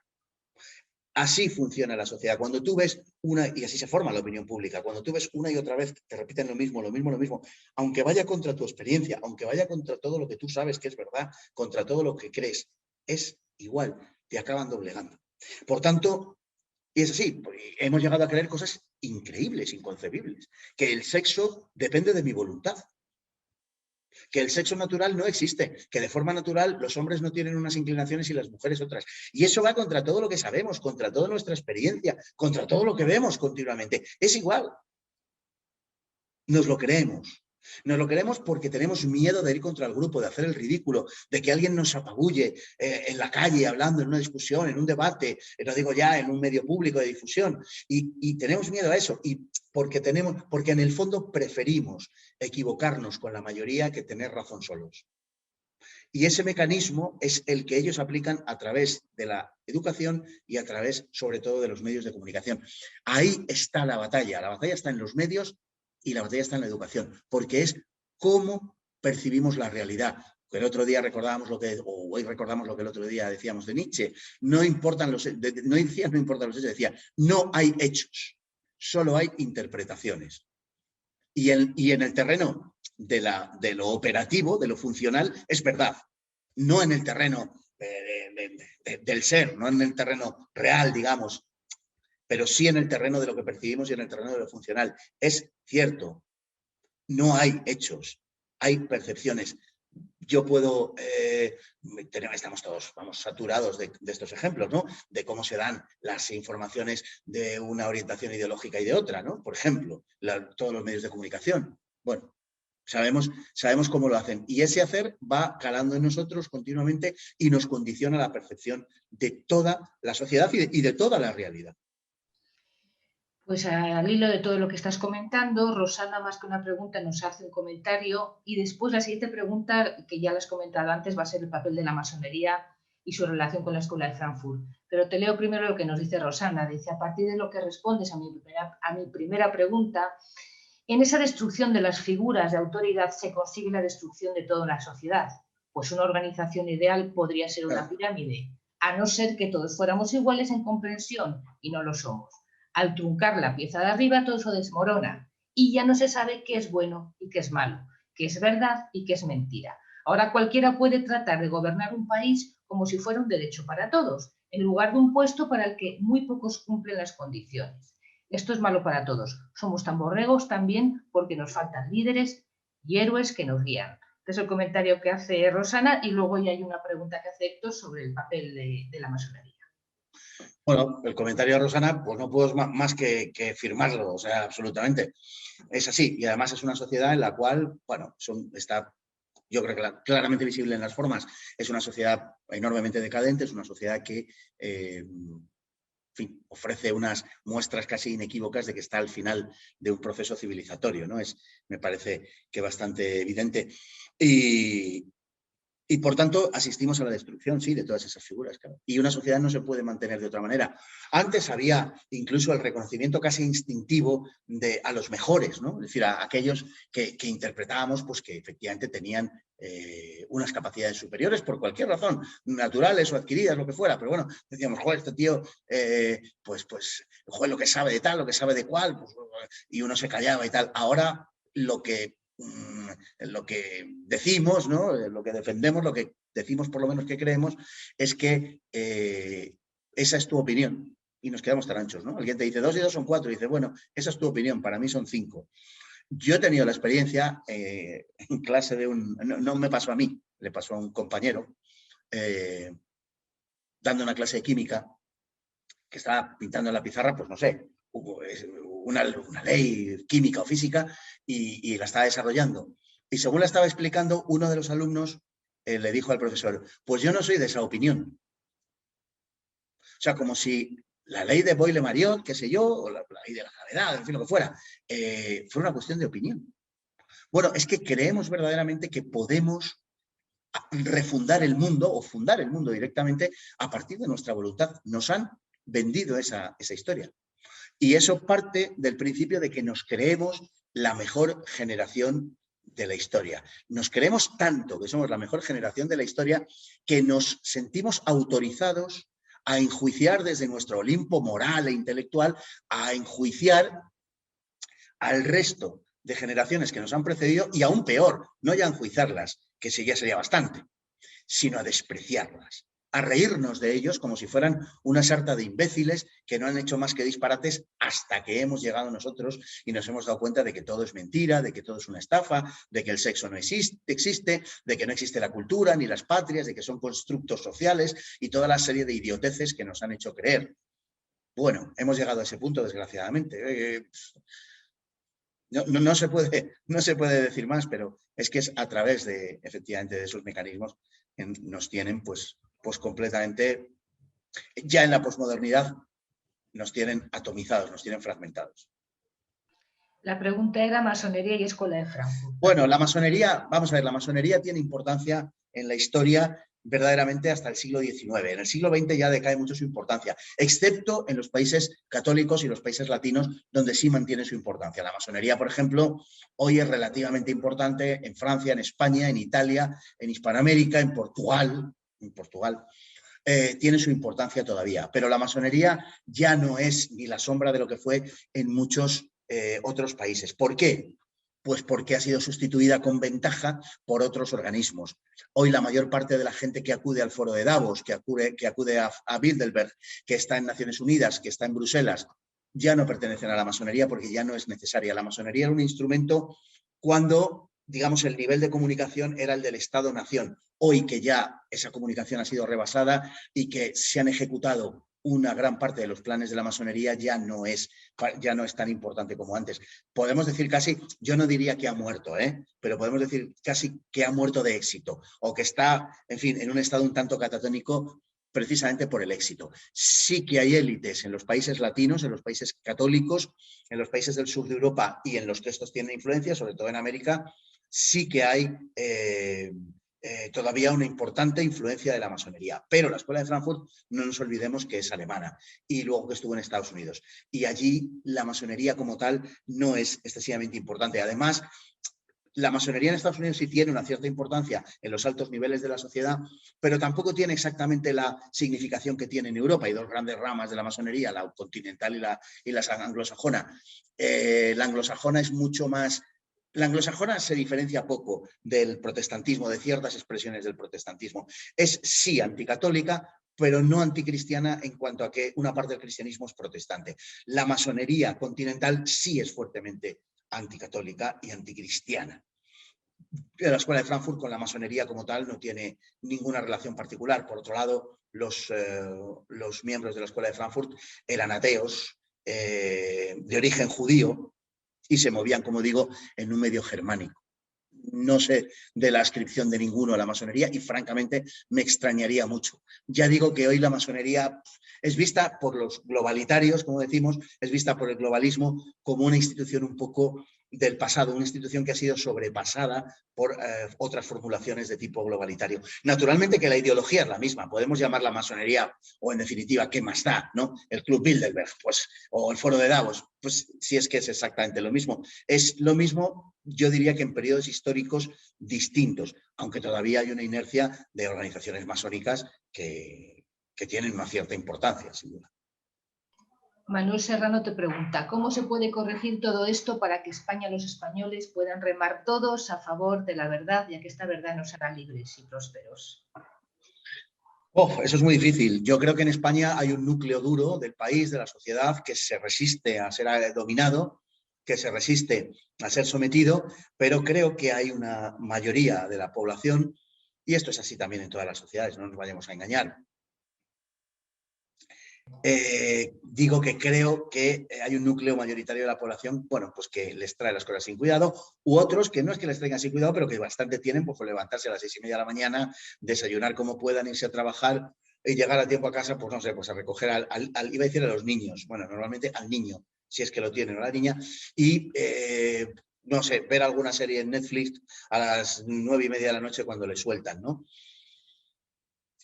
¿Quiere decir esto que no hay esperanza? No, yo soy optimista, de verdad lo digo. Yo soy optimista.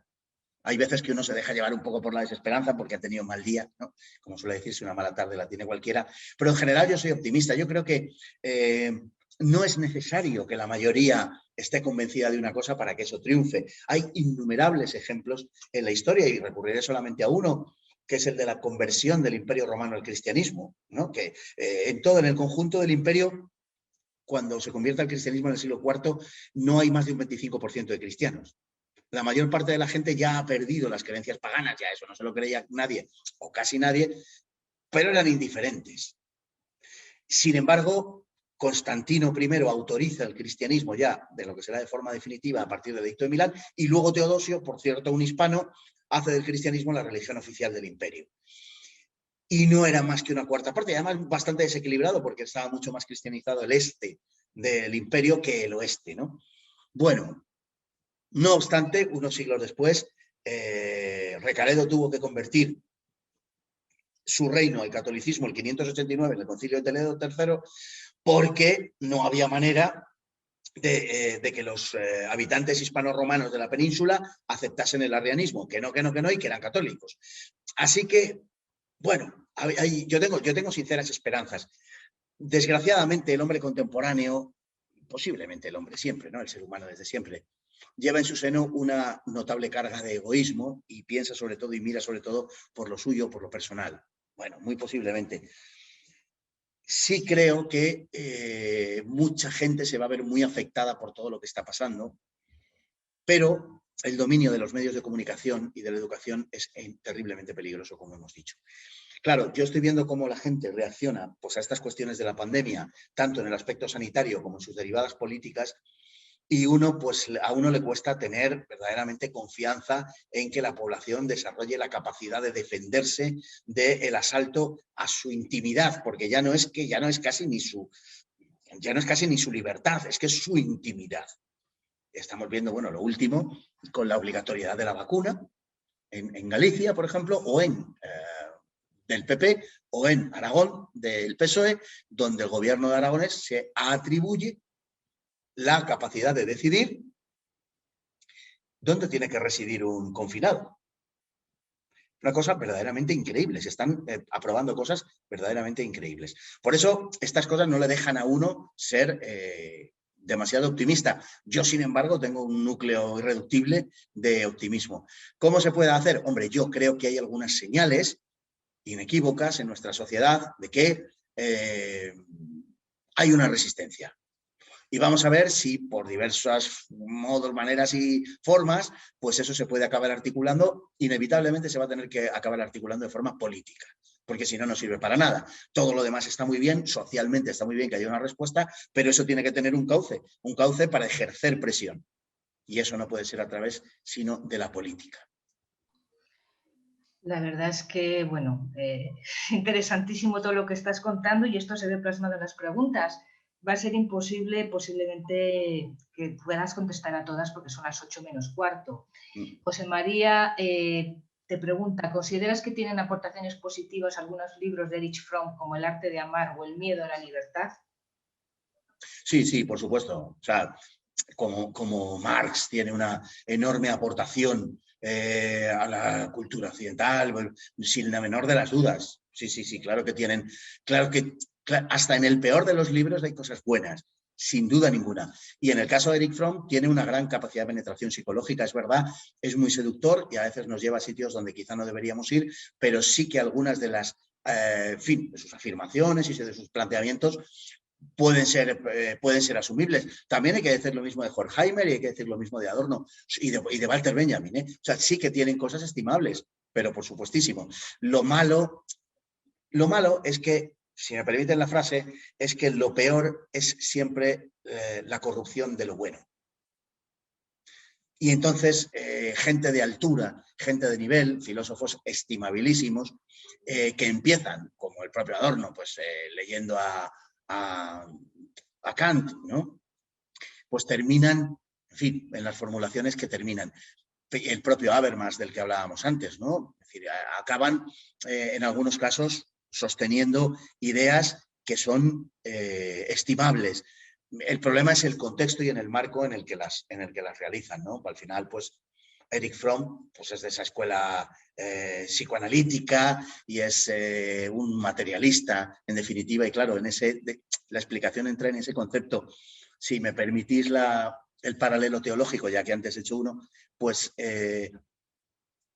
claro, es que me estaba pensando ahora, en fin, no quiero que se malinterprete, pero el anticristo, por decirlo de alguna manera, tampoco será tan malo. Si fuera tan malo, todo el mundo lo detectaría. No, el anticristo formulará cosas muy razonables y sin duda en muchas cosas tendrá razón. El problema está en que todo lo que haga y hará cosas buenas será sin Cristo y finalmente contra Cristo. Pero está escrito en muchos de los desarrollos de la figura del anticristo que será un hombre que dé de comer a los pobres, que será una persona con una enorme inteligencia y que probablemente su intención es hacer un mundo mejor verdaderamente, más ecológico, más igualitario, más limpio, en fin, todas estas cosas. Pero Cristo estará ausente y por tanto serán cosas sin amor y por supuesto sin amor a Dios y sin amor entre los hombres, ¿no? Ya no es la sustitución de Dios por el hombre, no, ya estamos en otra cosa, ya estamos en un ámbito diferente. Y lo que pasa con la Escuela de Frankfurt esencialmente es eso. Si uno puede leer hay cosas que son idioteces y disparates directamente, pero hay otras que efectivamente, y sobre todo en Erich Fromm, en los libros que ha citado, que han circulado además profusísimamente en ediciones de bolsillo. Erich Fromm es de lo más, por decir así, tragable, es de lo más divulgativo. Otra cosa sería leerse a Marcuse, que también, El hombre unidimensional, por ejemplo, que también se puede divulgar y se puede leer, pero es más complicado, Horkheimer, etc. El caso de Fromm que cita sí, pero precisamente digamos que ese sería el peligro, por decirlo de alguna manera, pero cosas estimables, por supuesto que tienen. Yo creo que para ir cerrando, te voy a ir comentando un poquito por encima. Daniel Muñiz dice, no se considera en parte al Círculo de Viena como contraposición al pensamiento de la Escuela de Frankfurt, y además aprovecha para darte las gracias, como siempre, por la inmensa labor de divulgación que llevas a cabo. No solo Daniel, todos te están felicitando y dando las gracias porque esto es una maravilla, la verdad, de conferencia. No, hombre, pues las gracias os las doy yo, se las doy yo a ustedes, no faltaría más. Sí, habla de Círculo de Viena, efectivamente.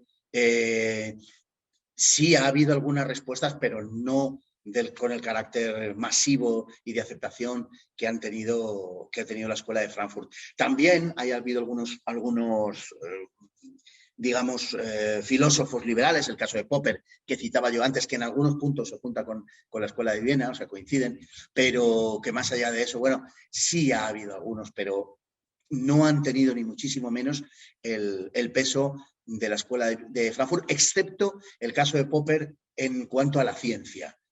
En ese caso podríamos hacer una excepción, pero no se me ocurre francamente ninguna gran escuela en fin, que se pueda oponer. Es que realmente no ha habido grandes escuelas, o sea, y algunas de las que ha habido, digamos que han sido rescatadas del pasado, incluso del siglo XX, pero entonces sinceramente no ha habido una respuesta al desafío, porque es un desafío enorme que se plantea. Entre otras cosas porque el desafío es de tal naturaleza, precisamente que va contra la naturaleza, que resulta, bueno, que uno se queda, claro, se queda impávido, se queda estupefacto, ¿no? Lleno de estupor. Y, bueno, esta gente que está diciendo, ¿no?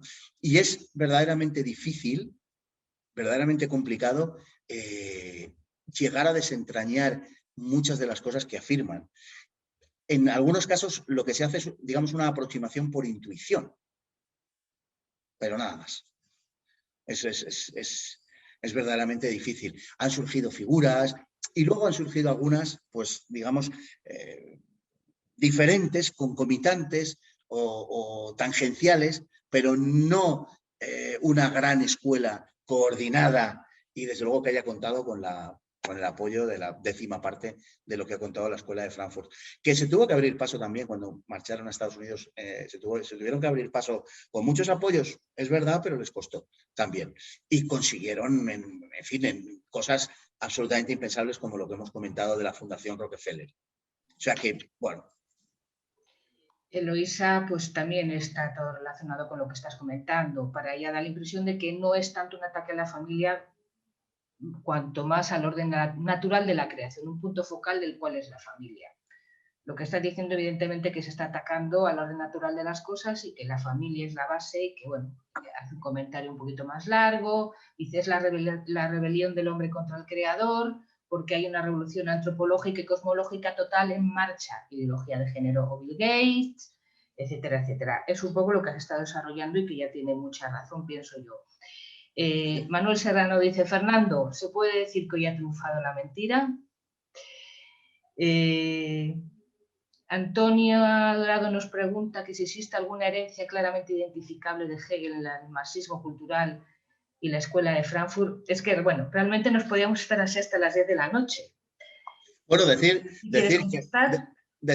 que lo de Eloísa absolutamente es así, es tal cual.